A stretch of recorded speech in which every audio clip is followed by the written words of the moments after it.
ప్రభువును స్తుతించడానికి దేవుడిచ్చినటువంటి ఈ మంచి సమయాన్ని బట్టి నేను ప్రభువుని ఎంతగానో స్తుతిస్తూ ఉన్నాను. ప్రియులారా, మీరందరూ ఏకీభవిస్తూ ప్రభువుని స్తుతిస్తూ మరి మీ గృహాల్లోనే ప్రభువుని ప్రార్థిస్తున్నటువంటి విధానాన్ని బట్టి ప్రభువుని స్తుతిస్తూ త్వరలోనే దేవుని మందిరాలు తెరవబడాలని, సంతోషంగా ప్రభు మందిరంలో మనందరం కూడా ప్రార్థించుకోవాలని, ప్రభువుని ఘనపరచుకోవాలని ఎంతగానో ఆశపడుతూ ఉన్నాను. ఈ రాత్రికాల సమయంలో దేవుని మాటలు మనము ధ్యానం చేద్దాం. కొన్ని మాటలను. దేవుని వాక్యము జీవము కలిగినది. జీవము అంటే ప్రాణం ఉన్నదని అర్థం. హల్లెలూయా. దేవుని వాక్యము మన బ్రతుకులను మార్చేది. ప్రియులారా, దేవుని వాక్యము మనలను బ్రతికించేది, మనకు ఆదరణిచ్చేది, వెలుగునిచ్చేది, త్రోవను చూపించేది. Praise the Lord. హల్లెలూయా. ఈ సమయంలో హెబ్రీలకు రాసిన పత్రిక నుంచి ఒక మాటను జ్ఞాపకం చేస్తాను. 3వ అధ్యాయం, హెబ్రీలకు రాసిన పత్రిక 3వ అధ్యాయము 12వ వచనం. హెబ్రీ 3:12. సహోదరులారా, జీవము గల దేవుని విడిచిపోవునట్టి విశ్వాసము లేని దుష్ట హృదయము మీలో ఎవని యందైనను ఒకవేళ ఉండునేమో అని జాగ్రత్తగా చూచుకొనుడి. Praise the Lord. హల్లెలూయా. ప్రియులారా, హెబ్రీలకు అపోస్తలుడైనటువంటి పౌలు గారు వ్రాస్తున్నటువంటి ఓ చక్కని వార్నింగ్ అని చెప్పాలి. హెబ్రీ పత్రికలో 13 అధ్యాయాలు మనం చూస్తాం. 13 చాప్టర్స్. ఈ 13 అధ్యాయాల్లో 5 హెచ్చరికలు ఇస్తాడు. 5 వార్నింగ్స్. ఎందుకంటే ఆ దినాల్లో దేవుని బిడ్డలైన వారు వారి యొక్క భక్తిలోనూ వారి విశ్వాసములోనూ దిగజారిన పరిస్థితిని వారు ఎదుర్కొంటున్నారు. భక్తిలో దిగజారిపోతున్నారు దినదినము కూడా. అటువంటి సమయంలో హెబ్రీలకు గమనించండి, రోమా దేశంలో హెబ్రీ భాష మాట్లాడేటటువంటి సంఘ బిడ్డలకు అపోస్తలుడైనటువంటి పౌలు మీకొస్తున్నటువంటి శోధనను బట్టి, మీకొస్తున్న శ్రమను బట్టి ఎందుకు అలా దిగజారిపోతారు? ఎందుకు అలా ప్రభువు నుండి వేరైపోతారు? పటిష్టంగా, పదిలంగా మీ విశ్వాసాన్ని కాపాడుకోండి అని చెప్పడానికి హెబ్రీ పత్రిక రాయబడింది. అందుకనే 1వ అధ్యాయం నుండి 13వ అధ్యాయం దాకా చూస్తే చాలా అద్భుతంగా ఉంటుంది హెబ్రీ పత్రిక. మొదటి 5 అధ్యాయాల్లో కూడా, మొదటి 5 అధ్యాయాల్లో కూడా యేసు ప్రభు యొక్క గొప్పతనాన్ని చాటుతాడు. ఆయన దేవదూతల కంటే గొప్పవాడని, మోషే కంటే గొప్పవాడని, యెహోషువ కంటే గొప్పవాడని, అహరోను కంటే గొప్పవాడని, మెల్కీసెదెకు కంటే గొప్పవాడని.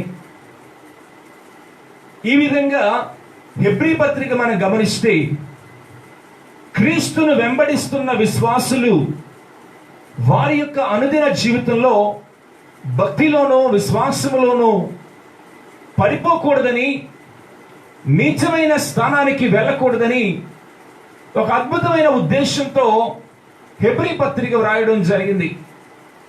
ప్రియ దేవుని బిడ్డలారా, ఈ రాస్తూ ఈ యొక్క హెబ్రీ పత్రికలో మనం గమనిస్తే 5 హెచ్చరికలు మనం చూస్తాం. 5 వార్నింగ్స్. 5 రకాలైన హెచ్చరికలు ఉంటాయి. మొదటి హెచ్చరిక 2వ అధ్యాయం 1వ వచనం. రక్షణ గురించినటువంటి హెచ్చరిక మనం చూస్తాం. మనము వినిన సంగతులు విడిచిపెట్టి కొట్టుకొని పోకూడనట్లు వాటి యందు మరి విశేష జాగ్రత్త గలవారై ఉండాలని మొదటి హెచ్చరిక మనం చూస్తాం 2:1. ఇక రెండవ హెచ్చరిక ఇప్పుడు మనం చదువుకున్నాం. హెబ్రీ సంఘానికి అపోస్తలుడైన పౌలు ద్వారా పరిశుద్ధాత్మ దేవుడు హెచ్చరిస్తున్న మాట. ఏమని హెచ్చరిస్తున్నాడంటే, సహోదరులారా, జీవము గల దేవునిని విడిచిపోవునట్టి విశ్వాసము లేని దుష్ట హృదయం మీలో ఎవని యందైనను ఒకవేళ ఉండునేమో అని జాగ్రత్తగా చూసుకోండి. ఇది ఉన్నతమైన మాట. మన జీవితాల్లో సాతానుగాడు ఎంటర్ అయ్యి ఏదో ఒక విధంగా మన భక్తిని దిగజార్చేటటువంటి ప్రయత్నాన్ని వాడు ఎప్పటికప్పుడు చేస్తూనే ఉంటాడు. ఏమండి, ఎవరి డ్యూటీ వాళ్ళు చేయాలి, కానీ సైతానుగాడు డబుల్ డ్యూటీ చేస్తాడు. సైతానుగాడు డబుల్ డ్యూటీ చేస్తాడు. మనము సెలవు కావాలంటాం, మనం డ్యూటీ చేయడానికి ఇష్టపడం. సైతానుగా డబుల్ డ్యూటీలు చేస్తున్నాడు అక్కడ మన భక్తిని దిగజార్చడానికి. ఈ రోజున నీ భక్తిలో నువ్వు పటిష్టంగా భద్రపరచబడాలని, నీలో దుష్ట హృదయం రాకుండా ఉండాలని, సాతానుని ఓడించాలని ఈ రాత్రి ప్రభు నిన్ను కోరుతున్నాడు. హల్లెలూయా. ప్రియులారా, గమనించండి. లాక్డౌన్లో దాదాపు చాలా దినాలు అయిపోతుంది. దాదాపు 50 దినాల దగ్గర అయిపోతా ఉంది లాక్డౌన్ ఏర్పడి. దేవుని మందిరాల్లో కలుసుకోలేకపోతున్నాం. ప్రియులారా, ఒకవేళ ఈ లాక్డౌన్లో ప్రార్థనా జీవితం తగ్గిందేమో నిన్ను నీవు చెక్ చేసుకోవాలని ఈ రాత్రి పరిశుద్ధాత్మ దేవుడు కోరుతున్నాడు. ఒకసారి నీవు పరిశీలన చేసుకో. ఈ లాక్డౌన్ లో నీ విశ్వాస జీవితం, నీ భక్తి జీవితం ఏమాత్రం కూడా సాతానుడు ఎంటర్ అవ్వకుండా వాడిని గేట్ అవతలే ఆపి వాడు వెళ్ళిపోయేలాగా తరిమి కొట్టవలసిన పరిస్థితి నీ ప్రార్థన భక్తి జీవితం ద్వారా. ప్రియులారా, గమనించండి. ఎప్పుడు ఒక వ్యక్తిలో, క్రీస్తును వెంబడిస్తున్నటువంటి ఒక వ్యక్తిలో ఎప్పుడు దుష్ట హృదయం వస్తుంది, ఎప్పుడు భక్తిహీనత వస్తుంది, ఎప్పుడు ఒక వ్యక్తి భక్తి నుండి తొలగిపోతాడు అనంటే మనం గమనిస్తే కొన్ని మాటలు హోషియా గ్రంథం నుంచి 14వ అధ్యాయం, హోషియా గ్రంథం 14వ అధ్యాయం 4వ వచనం. హోషియా 14:4.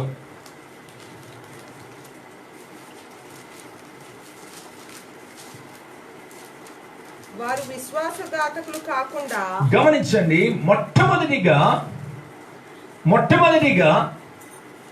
ఎందుకు ఒక వ్యక్తి వాని యొక్క హృదయములో మంచి మనస్సు పోయి దుష్ట మనస్సు ఏర్పడుతుంది అనంటే, మొట్టమొదట విశ్వాసానికి దెబ్బ తగులుతుంది. విశ్వాస ఘాతకులు కాకుండునట్లు నేను వారిని గుణపరచుదును. గమనించండి, ఒక వ్యక్తి విశ్వాస ఘాతకుడు కాకుండా చూసుకోవాలి. దేవునికి అపనమ్మకస్తుడు కాకుండా చూసుకోవాలి. దేవునికి అపనమ్మకస్తుడిగా, విశ్వాసఘాతకుడిగా ఉంటున్నాడు అనంటే ఖచ్చితంగా వారిలోనికి దుష్ట హృదయము వచ్చింది.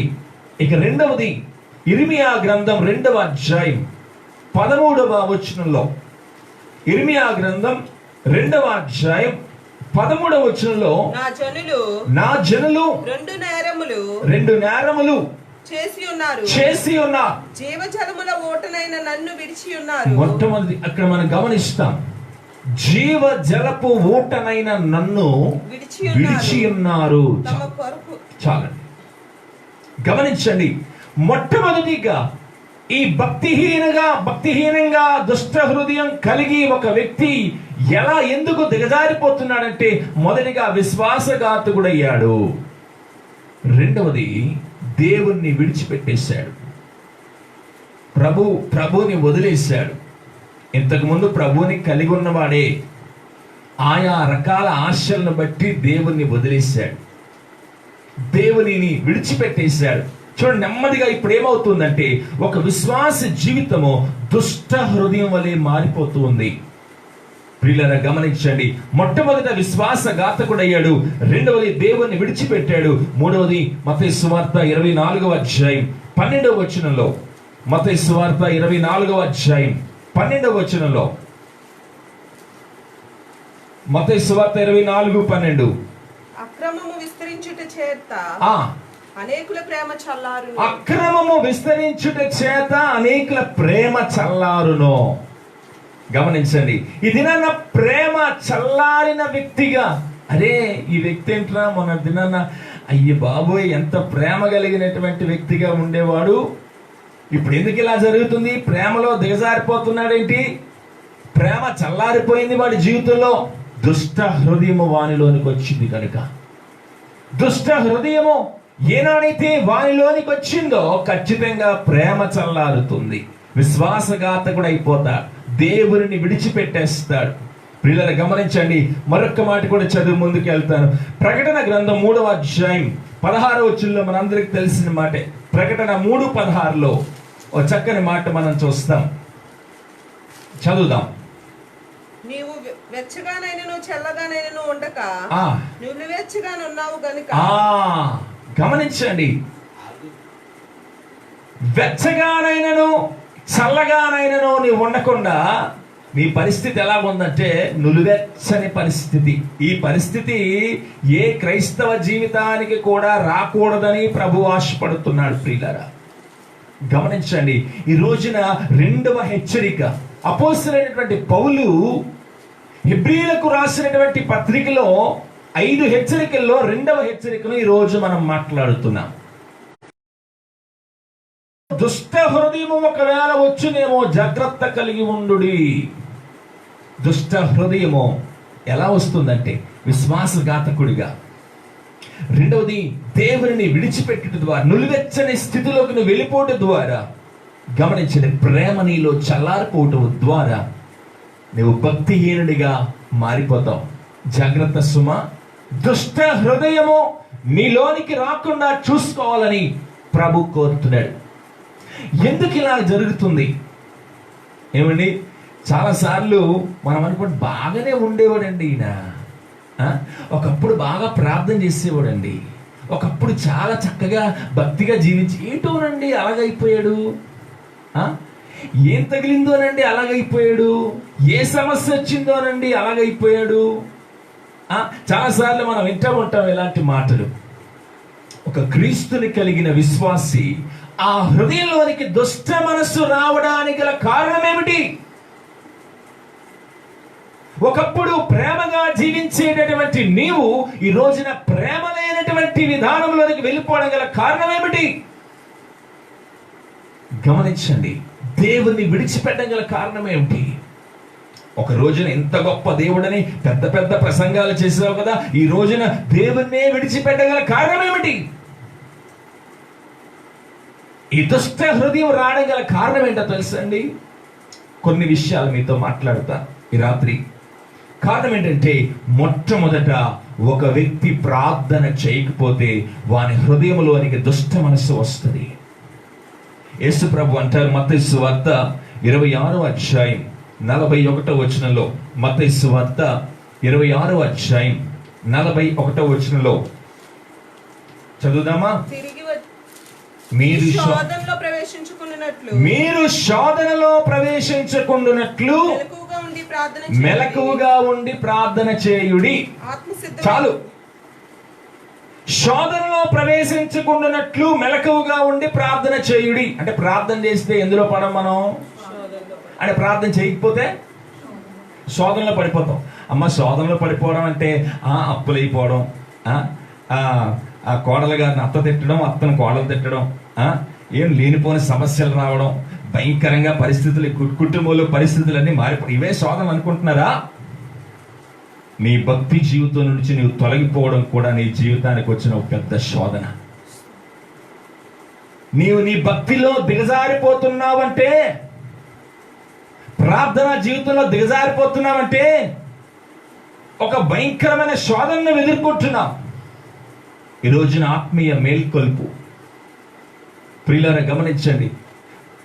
విశ్వాస జీవితంలో దుష్ట హృదయం నీలోనికి వచ్చిందేమోనని, ఒకవేళ వచ్చిందేమోనని జాగ్రత్తగా ఉండాలని రెండవ హెచ్చరిక మాట్లాడుతున్నాడు హెబ్రీ పత్రికలో. ఎందుకు వస్తుందో తెలుసా? ప్రార్థన చేయకపోతే ఖచ్చితంగా దుష్ట హృదయం నీలోనికి వస్తుంది. నేను ఒకసారి చెప్పాను మన చర్చిలో, ప్రార్థన లేని చోట పాపం ఉంటుంది. ప్రార్థన లేని చోట పాపం ఉంటుంది, పాపం ఉన్న చోట ప్రార్థన ఉండదు. గమనించండి ప్రియులారా, నువ్వు ప్రార్థించిన చోట శోధన ఉండదు, భక్తిలో దిగజారిపోవు. నువ్వు ప్రార్థన ఒకవేళ తక్కువైతే ఈ రాత్రి తిరిగి మరలా నీ భక్తిలో కట్టబడాలని ఈ రాత్రి ప్రభు సూచిస్తూ ఉన్నాడు. దేవునికి స్తోత్రం. రెండవదిగా గమనించండి, మొదటి కొరింథీయులకు రాసిన పత్రిక 3వ అధ్యాయం 1వ వచనం 3వ వచనం కూడా చదువుదాం. మొదటి కొరింథీ 3:1. సహోదరులారా, సంబంధులైన మనుషులతో మాట్లాడినట్లు నేను మీతో మాట్లాడలేకపోతిని. శరీర సంబంధులైన మనుషులే అనియు క్రీస్తునందు పసిబిడ్డలే అనియు మీతో మాట్లాడవలసి వచ్చెను. గమనించండి, క్రీస్తులో పసిబిడ్డల వలె ఉన్నందున దుష్ట హృదయం మనలోకి వచ్చే అవకాశం ఉంటుంది. చూడండి, చిన్నపిల్లలకి, పసిపిల్లలకి చాలా భయంగా ఉంటుంది కదా, చాలా భయం. అమ్మో, మా శాలం చిన్నప్పుడు నేను పైనుంచి అలా ఫ్లైట్ గొయ్యమని ఫ్లైట్ వెళ్తుంటే చెవులు మూసుకునేవాడు. అమ్మ వీడికి చాలా భయం అనుకునేవారు. చిన్న బిడ్డలకి చాలా భయం. ఇంక ఎదుగుతూ ఉంటే వాళ్ళకి ధైర్యం వస్తుంది, ఎదుగుతూ ఉంటే సాతాన్ని వారు జయిస్తారు, ఎదుగుతూ ఉంటే మాట్లాడగలరు, వారు ఎదుగుతూ ఉన్నప్పుడు ప్రార్థన చేయగలరు, ఎదుగుతూ ఉన్నప్పుడు భక్తిలో పుష్టిగా ఉండగలరు. ఈ రోజున క్రీస్తులో నువ్వు చిన్న పిల్లల వలె ఉండి సాతానుగాడు బెదిరిస్తుంటే భయపడిపోతున్నావు. పరిస్థితి అక్కడ దాకా వెళ్ళింది. గమనించు, నీలో ఒక దుష్ట హృదయం వచ్చినప్పుడు, ఎందుకు ఆ దుష్ట హృదయము, ఎందుకు నువ్వు భక్తిలో పడిపోతావు, ఎందుకు భక్తిహీనత నీలోనికి వస్తుంది అని అంటే ప్రార్థన మానేయడం ద్వారా. రెండవది, దేవునిలో నువ్వు ఎదగపోవడం వల్ల. ఎక్కడ వేసావురా గొంగలంటే అక్కడే ఉంది సార్ అన్నాడంట. ఎక్కడ వేసావురా గొంగలంటే అక్కడే ఉందండి. క్రీస్తులో చాలా మంది ఎదగడానికి ఇష్టపడరు. ఏదో నామకార్థానికి చర్చికి వెళ్తూ ఉంటారు, ఏదో నామకార్థంగా కూర్చుంటారు, ఏదో కొంతమంది అయితే చర్చిలో కూర్చొని చక్కగా వారి చేతిలో ఉన్న ఫోన్లలో ఆడుకుంటూ ఉంటారు. మరి వారి హృదయంలో ఏం దూరుతుంది? మరి ఏం దూరుతుంది? దుష్ట హృదయము దూరే అవకాశాలు ఉంటాయి. దేవుని వాక్యానికి సరిగ్గా విలువనివ్వకపోతే నీ హృదయంలో దుష్టుడు పనిచేసే అవకాశాలు మెండుగా ఉంటాయి. జాగ్రత్త అని పౌలు గారు హెబ్రీ సంఘానికి హెచ్చరిస్తున్నారు. గమనించండి, ప్రార్థన చేయకపోవడం ద్వారా, రెండవది క్రీస్తులో ఎదగకపోవడం వల్ల, మూడవది ఏంటో తెలుసండి. 1వ తిమోతి 6వ అధ్యాయం 10వ వచనం. 1వ తిమోతి 6వ అధ్యాయం 10వ వచనం. 1వ తిమోతి 6:10. ఎందుకనగా ధన అపేక్ష సమస్తమైన కీడులకు మూలము. గమనించండి, ఇక్కడ వ్యక్తి డబ్బును ప్రేమిస్తున్నాడు అనంటే ఖచ్చితంగా వాడిలోనికి దుష్ట హృదయం దూరింది. దుష్ట హృదయం గలవాడు భక్తిలో పడిపోతున్నాడు. ఈ రోజున ధనాపేక్ష సమస్త విధములైన కీడులకు మూలము అని మనం చూస్తాం.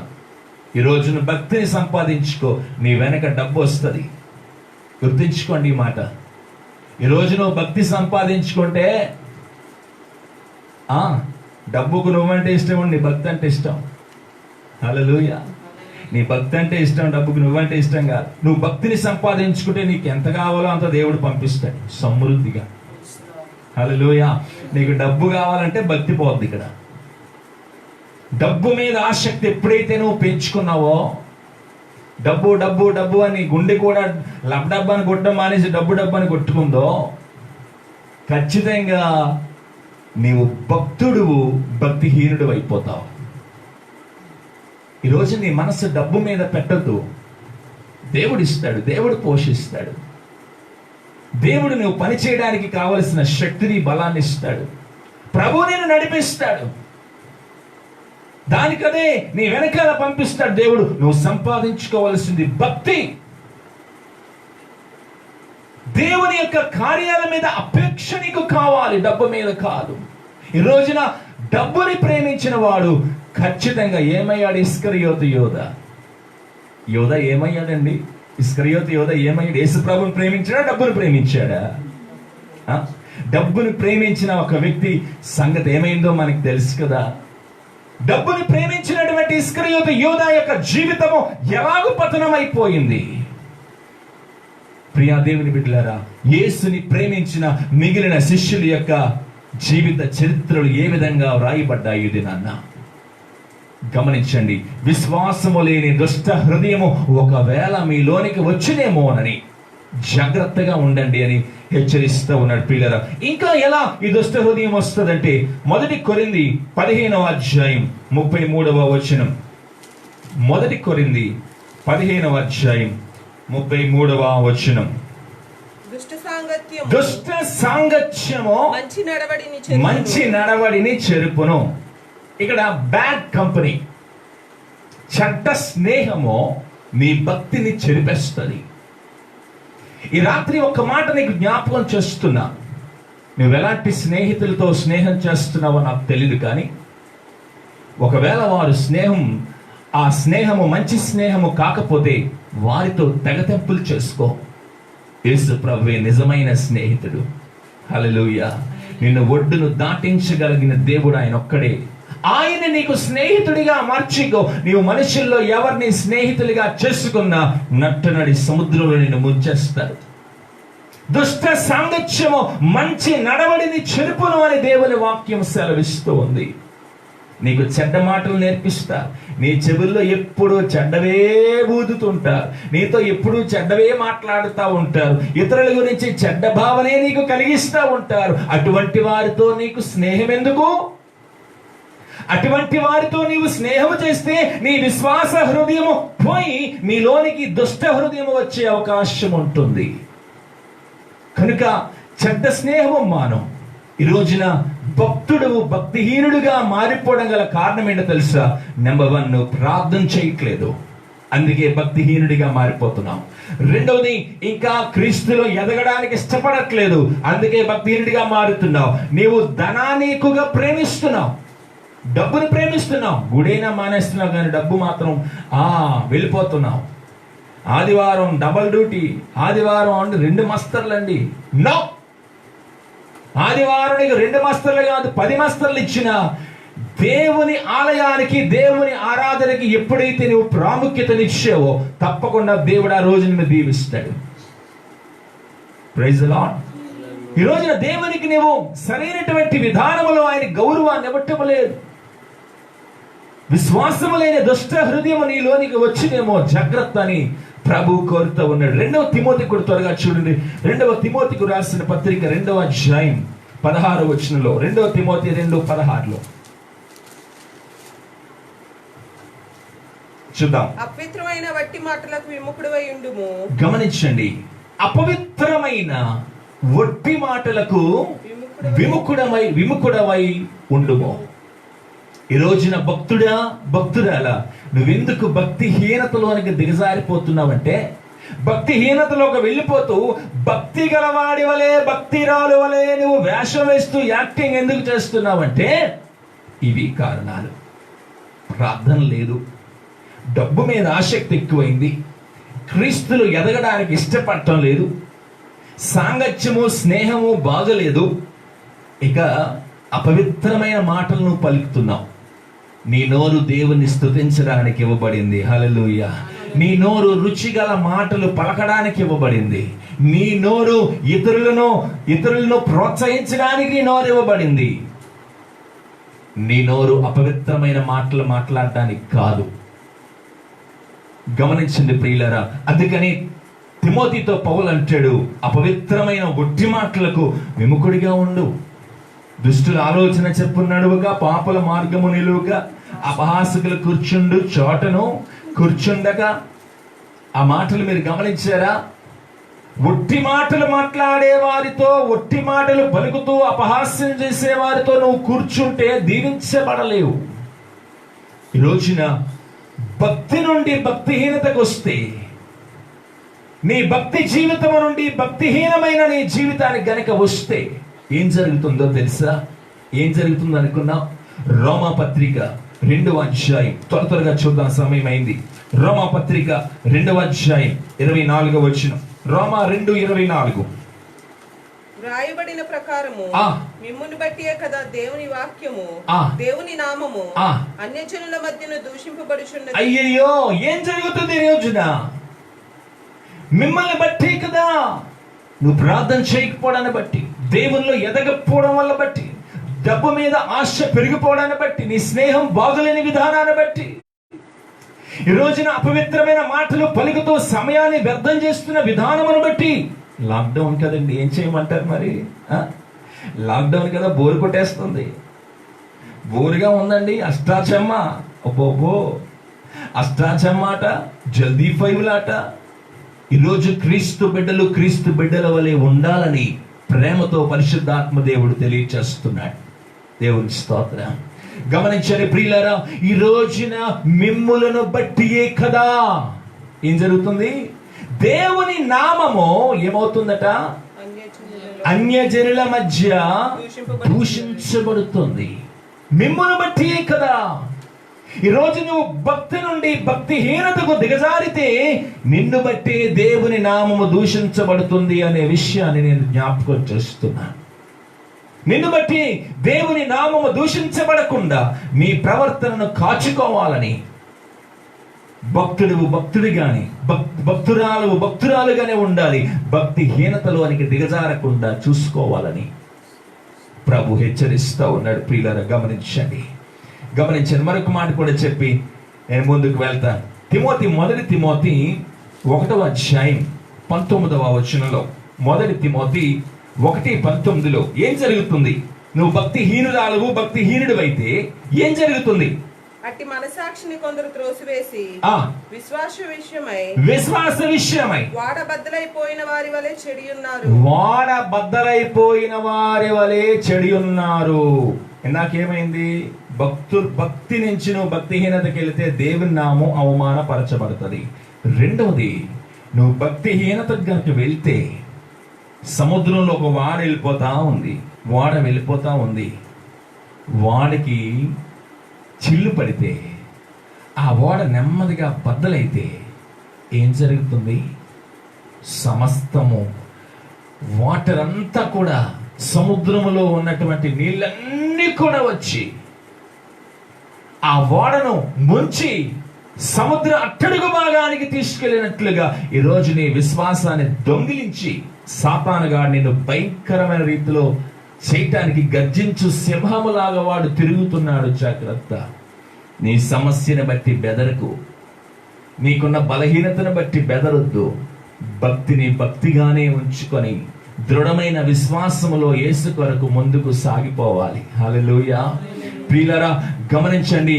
తిరిగి మరలా మనము క్రీస్తు దగ్గరికి రావాలంటే, భక్తి నుంచి భక్తిహీనతకు జరిగిపోయినటువంటి మన జీవితాలు తిరిగి మరలా, ప్రభువా నీవు నాకు కావాలి నాయనా, ఇంతవరకు నేను సరైనటువంటి భక్తి నేను చేయలేకపోయాను, సరిగ్గా నీ కొరకు నేను జీవించలేకపోయాను, ప్రభువా నన్ను క్షమించు అని తిరిగి మరలా నీవు భక్తుడుగా మారాలంటే నేను మరొక 2 విషయాలు చెప్పి ముగిస్తాను. ఇర్మియా గ్రంథం 3వ అధ్యాయం 13వ వచనం. ఇర్మియా 3:13. నీ దేవుడైన నీ దేవుడైన యెహోవా మీద తిరుగుబాటు చేయుచు నీ దేవుడైన యెహోవా మీద తిరుగుబాటు చేయొచ్చు. నా మాటను అంగీకరింపక నా మాటను అంగీకరింపక. ప్రతి పచ్చని చెట్టు క్రింద మీరు 3:13 చదువుతున్నారా? ఇర్మియా 3:13 అదే చదవండి. పచ్చని చెట్టు క్రింద ఆ అన్యులతో కలిసి కొనుటకు ఆ నీవు ఇటు అటు పోయిన నీ దోషము ఒప్పుకొనుము. నీ దోషమును ఒప్పుకొనుము. ఈ రోజున ప్రభు అంటున్న మాట, భక్తిహీనత నుంచి నువ్వు భక్తిలోనికి తిరిగి రావాలని ప్రభు ఆశపడుతున్నాడు. దేవునికి స్తోత్రం. ఒక ఉదాహరణ చెప్పి నేను ముగిస్తాను. ఒక వ్యక్తి యెరూషలేము నుండి యెరికోకి వెళ్ళిపోతున్నాడు. యెరూషలేం అంటే కొద్దిగా ఎత్తైన స్థలంలో ఉంటుంది. యెరికో అంటే చాలా దిగువ స్థలంలో ఉంటుంది.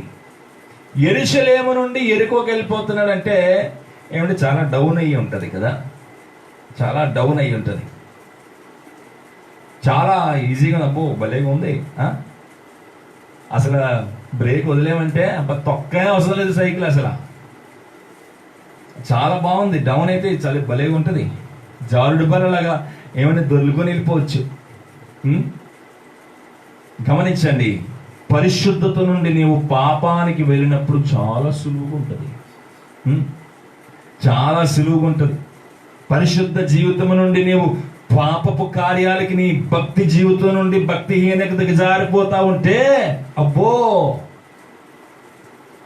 భక్తురాలని ఈ రోజు నువ్వు భక్తిహీనురాలి ఒకవేళ దిగజారిపోతూ ఉంటే చాలా బాగుంటుంది. కానీ ఒక విషయం గుర్తుంచుకో, దొంగలు ఉన్నారు అక్కడ. ఈయన పట్టుకొని కొట్టి కొట్టి కొట్టి చీల్చడానికి, కొర ప్రాణముతో వదిలేయడానికి సాతానుడు కాచుకొని ఉన్నాడు. జాగ్రత్త, జాగ్రత్త ప్రియులారా. ఈ రోజున ప్రభు మనల్ని అడుగుతున్నాడు ఏంటో తెలుసా? ఏ స్థితిలో నువ్వు పడిపోయావో, ఎక్కడ ఏ ఎరుకోకు వెళ్ళే మార్గంలో పడిపోయావో, ఏ పాపములో నువ్వు పడిపోయావో, ప్రార్థన లేని జీవితంలో పడిపోయావో, విశ్వాసము లేని జీవితంలో పడిపోయావో, ఏ వ్యభిచార పాపములో పడిపోయావో, అబద్ధాలు చెప్తూ ముసలమ్మ ముచ్చట్లనే పాపములో పడిపోయావో, ప్రభు అంటాడు లే అక్కడి నుంచి. సాతాను చేత కొట్టబడి నీ విశ్వాసము దొంగిలించబడ్డావా? నీ భక్తిని సాతానుడు దొంగిలించాడా? నువ్వు అక్కడి నుంచి లేచి ఇప్పుడు ప్రయాణం చేయి. భక్తి వైపు ప్రయాణం చేయి. యెరూషలేము వైపు ప్రయాణం చేయి. విశ్వాసం వైపు ప్రయాణం చేయి. ఈ ప్రయాణము సులువైన ప్రయాణం కాదు. ఇది కొంచెం అప్పెక్కాలి. హల్లెలూయా, అప్పెక్కాలి. యెరికో నుండి యెరూషలేముకు వెళ్ళాలంటే ఇది సులువైనది కాదు. భక్తి అంటే సులువైంది అనుకుంటున్నారా? సులువుగా చేసేవచ్చు అనుకుంటున్నారా? నీ భక్తిని తిరిగి కట్టుకోవాలి. యెరికో నుండి నెమ్మదిగా అప్పెక్కాలి. అప్పెక్కుతూ యెరూషలేము వైపు చూచుచు, కన్నులెత్తి ఆ గొప్ప పరిశుద్ధ పట్టణము వైపు చూచుచు నీ భక్తి జీవితంలో నువ్వు నెమ్మదిగా పైకెక్కాలి. హల్లెలూయా. ప్రభువా, నా పాపములు క్షమించు నాయనా. తప్పిపోయిన కుమారుడు వెళ్ళాడు. పందుల మేపుతున్నటువంటి ఆ పందుల ఫారంలో దూరాడు. పందులు మేపడానికి సిద్ధమయ్యాడు. పందులు తినేటటువంటి ఆ ఫుడ్ తినడానికి సిద్ధమయ్యాడు. తెలుసుకున్న తర్వాత అలాగ ఉండిపోలేదు. అయ్యో, నేను తండ్రి దగ్గర తిరిగి వెళ్తాను, నేను క్షమాపణ కోరుతాను, ప్రభువా నన్ను క్షమించు, నా తండ్రి నన్ను క్షమించు అని తిరిగి వెళ్ళుచున్నట్లుగా ఈరోజు తిరిగి ప్రభు మనలను భక్తిహీనత నుండి భక్తిలోనికి తిరిగి రావాలని ప్రభు ఆశిస్తూ ఉన్నాడు. హల్లెలూయా. హెబ్రీ పత్రిక 3వ అధ్యాయము 12వ వచనంలో ఈ విధంగా వ్రాయబడి ఉంది. ఏమని చదువుతారా? చివరిగా ఈ మాట, హెబ్రీ పత్రిక 3వ అధ్యాయము 12వ వచనం. సహోదరులారా, జీవము గల దేవునిని విడిచిపోవునట్టి విశ్వాసము లేని దుష్ట హృదయము మీలో ఎవని యందైనను ఒకవేళ ఉండునేమో అని జాగ్రత్తగా చూచు. జాగ్రత్తగా యేసు ప్రభు త్వరగా వచ్చుచున్న దినములు కనుక ఎవరిలో కూడా భక్తిహీనత లేకుండా చూసుకోవాలి. ప్రతి బిడ్డ కూడా భక్తుల వలె ఎదగాలి. హల్లెలూయా. భక్తి కలిగిన స్త్రీల వలె, భక్తి కలిగిన పురుషుల వలె, భక్తి కలిగిన యవ్వన బిడ్డల వలె, భక్తి కలిగిన పిల్లల వలె యేసు కొరకు మనం ఎదగాలి ప్రియులరా. ప్రభు ఈ మాటలను దీవించును గాక. ఆమేన్, ఆమేన్. ప్రార్థన చేద్దాం. ఈ సమయంలో తల వంచి ఏకీభవించండి. ఈ సమయంలో మమ్మీ ప్రార్థన చేస్తారు. ముఖ్యంగా గర్భిణీ స్త్రీల కొరకు ప్రార్థన చేద్దాం. పాప శాంతి నిండు చూలాలుగా ఉంది. మరి దేవుడి సహాయం చేసి సుఖకాన్ని అనుగ్రహించాలని ప్రార్థిద్దాం. చిన్న పాస్టర్ గారి కొరకు ప్రార్థన చేద్దాం. అలాగనే సోదరులు జక్కీ గారు కోణం జరూషా, ఆమె కొరకు కూడా ప్రార్థన చేద్దాం. మౌనిక ఆరోగ్యం కొరకు ప్రార్థిద్దాం. పాలనలో మన బ్రాంచ్ చర్చ్లో మరి జైమణి అనే సహోదరి, తబిత అనే పాప, మరి వారు కూడా గర్భిణీలుగా ఉన్నారు. దేవుడు వారిని బలపరిచి మరి సుఖమైన కాన్పులను గురించినట్లుగా ఈ రాత్రి వేళ మనం ప్రభు జ్ఞాపకం చేద్దాం. అమ్మ ప్రార్థిస్తారు.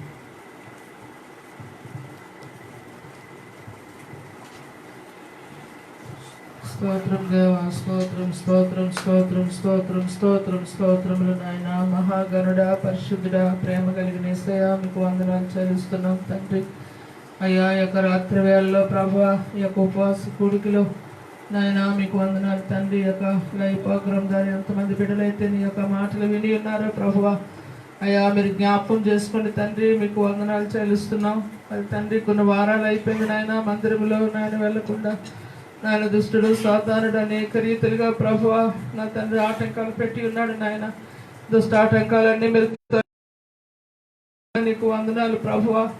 దేవా మీకు స్తోత్రములు ప్రభువా. మరి బయట జరుగుతున్న పరిస్థితులన్నీ నాయన మీరు సర్దనపండి నాయన. త్వరలోనే నా ప్రభువా యొక్క తెగులను తొలగించండి, అద్భుతం చేయండి నాయన. మీకు వందనాలు ప్రభువా. మళ్ళీ మేమందరము కూడా మందిరంలో మిమ్మల్ని ఆరాధించుకోవడానికి, మిమ్మల్ని మహింపరచడానికి, మిమ్మల్ని కనపరచడానికి ప్రభువా మీరే గొప్ప కార్యం చేయమని ప్రార్థిస్తున్నాం తండ్రి. మీకు వందనాలు చెల్లిస్తున్నాం దేవా. దుష్టాటంకాలన్నీ కూడా నాయన మీరు తొలగించండి నాయన.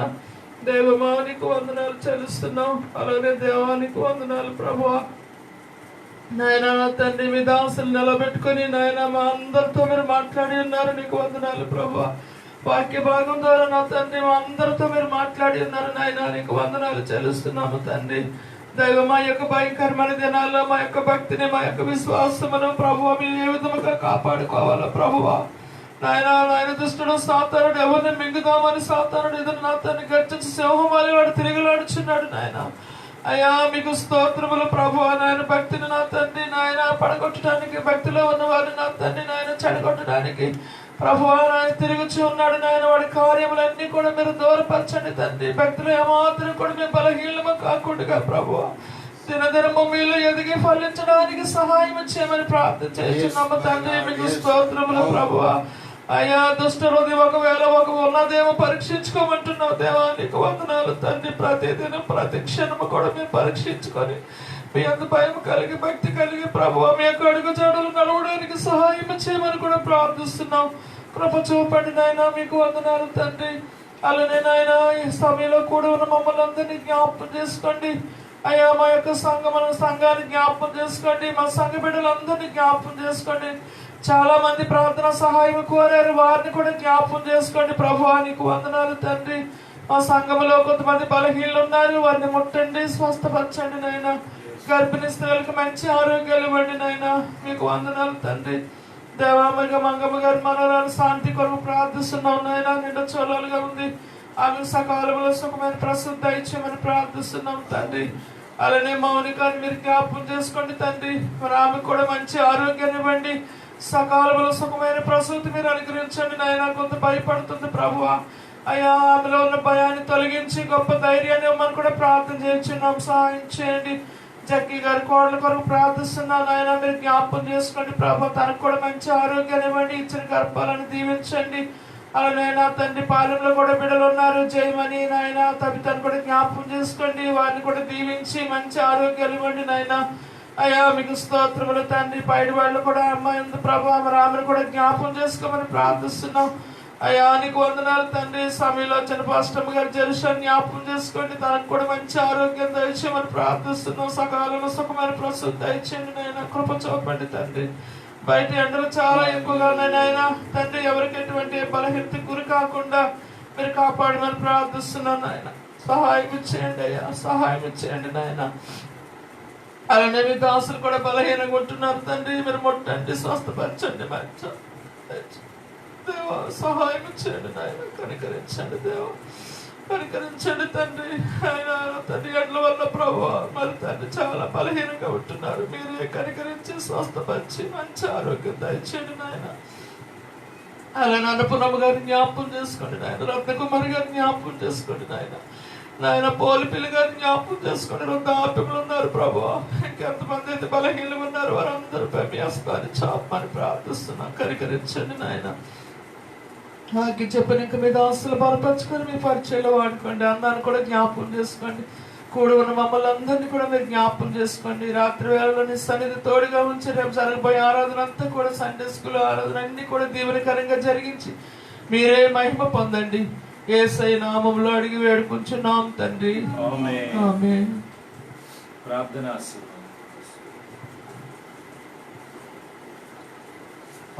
చేసుకుందామండి. మహోన్నతుడమైన మా యేసు మీకు వందనాలు. గడిచిన శనివారం నుంచి మా అందరితో ఉన్నావు ప్రభు. ఈ లాక్డౌన్ అనే భయంకరమైనటువంటి ఈ ఆజ్ఞ మరి మీరకూడదు. ఈ ఆజ్ఞను, ప్రభుత్వం యొక్క ఆజ్ఞను అనుసరించి సాగాలి. అదే సమయంలో ప్రభు నీ మాటలు చెవుని పెట్టి మేము అలాగనే సాగడానికి నీ కృప అనుగ్రహించండి ప్రభు. నీ దాసుని మరుగుపరిచావు, అద్భుతమైన మాటలు వినిపించావు. దుష్ట హృదయం ఎవరిలోనైనా ఉండునేమో అని నీ దాసులు అపోస్తలుడు పౌలు చక్కగా చెబుతున్నాడు, భయపడుతున్నాడు తండ్రి. దుష్ట హృదయం ఎప్పుడు వస్తుంది ప్రభు? ప్రార్థన లేకపోతేనే అని మేము విన్నాం. అవును, ప్రార్థన లేకపోవడం వలన, ప్రార్థన చేయకపోవడం వలన ఏ విధమైన తొందర లేకుండా మా హృదయాల్లో ప్రభా ఆ కార్యము మీరే చేయగలిగారు. నిదాసులుగా మీ దాసులు చెప్పినటువంటి మరి వ్యక్తులందరి కొరకు, గర్భిణీల కొరకు, బాలింతల కొరకు, రోగుల కొరకు ప్రార్థిస్తున్నాను. వారందరినీ మీరు జ్ఞాపకం చేసుకునండి, దీవించి ఇక్కడ ఆరాధనకు కూడుకొని మిమ్మల్ని ఘనపరచడానికి సహాయం చేసి మహిమ పొందండి. యేసు నామమున అడిగి వేడుకొనిచున్నాము తండ్రి, ఆమేన్. తండ్రి అయిన దేవుని ప్రేమ, ప్రభు అయిన యేసుక్రీస్తు వారి కృప, పరిశుద్ధాత్మ దేవుని యొక్క అన్యోన్య సహవాసము కూడి ఉన్న మనందరికను, లోకములో ఉన్న సకల పరిశుద్ధులకును, సంఘమంతటికును, ఈ కార్యక్రమాల్లో పాల్గొని పరిచర్యలో ముందుకు వెళుతున్న చిన్న బిడ్డ మొదలుకొని పెద్దవారి వరకు, వృద్ధుల వరకు ఆయన కృపా కనికరములు సదాకాలము తోడయుండి నడిపించును గాక. ఆమేన్. యేసు రక్తమే జయం, రక్తమే జయం. యేసు నామమున సంపూర్ణ విజయం, అపవాది క్రియలకు అనంతర్లయం. ఆమేన్. Praise the Lord. మీ హల్లెలూయా. అందరూ వందనాలు.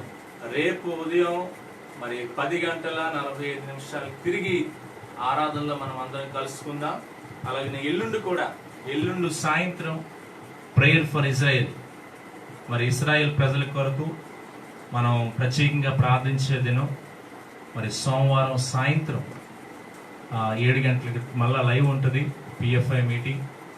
అంతకంటే ముందు రేపు ఉదయం మనం 10:45కి 10:11 నుంచి ప్రారంభమయ్యి మరి ఆదివారపు ఆరాధనలో అందరూ పాలుపంపులు పొందాలని, మరి మిగిలిన వారిని కూడా మీరు ఎంకరేజ్ చేసి మన ఆరాధనలో అందరూ కూడా పాలుపంపులు పొందేటట్లు మరి మిగతా వారికి కూడా ఈ ఫేస్బుక్ లైవ్ కనెక్ట్ చేయాలని కూడా మీకు నేను తెలియజేస్తూ ఈ మాటలు ముగిస్తున్నాను. మీ అందరికీ వందనాలు. Praise the lord. God bless you.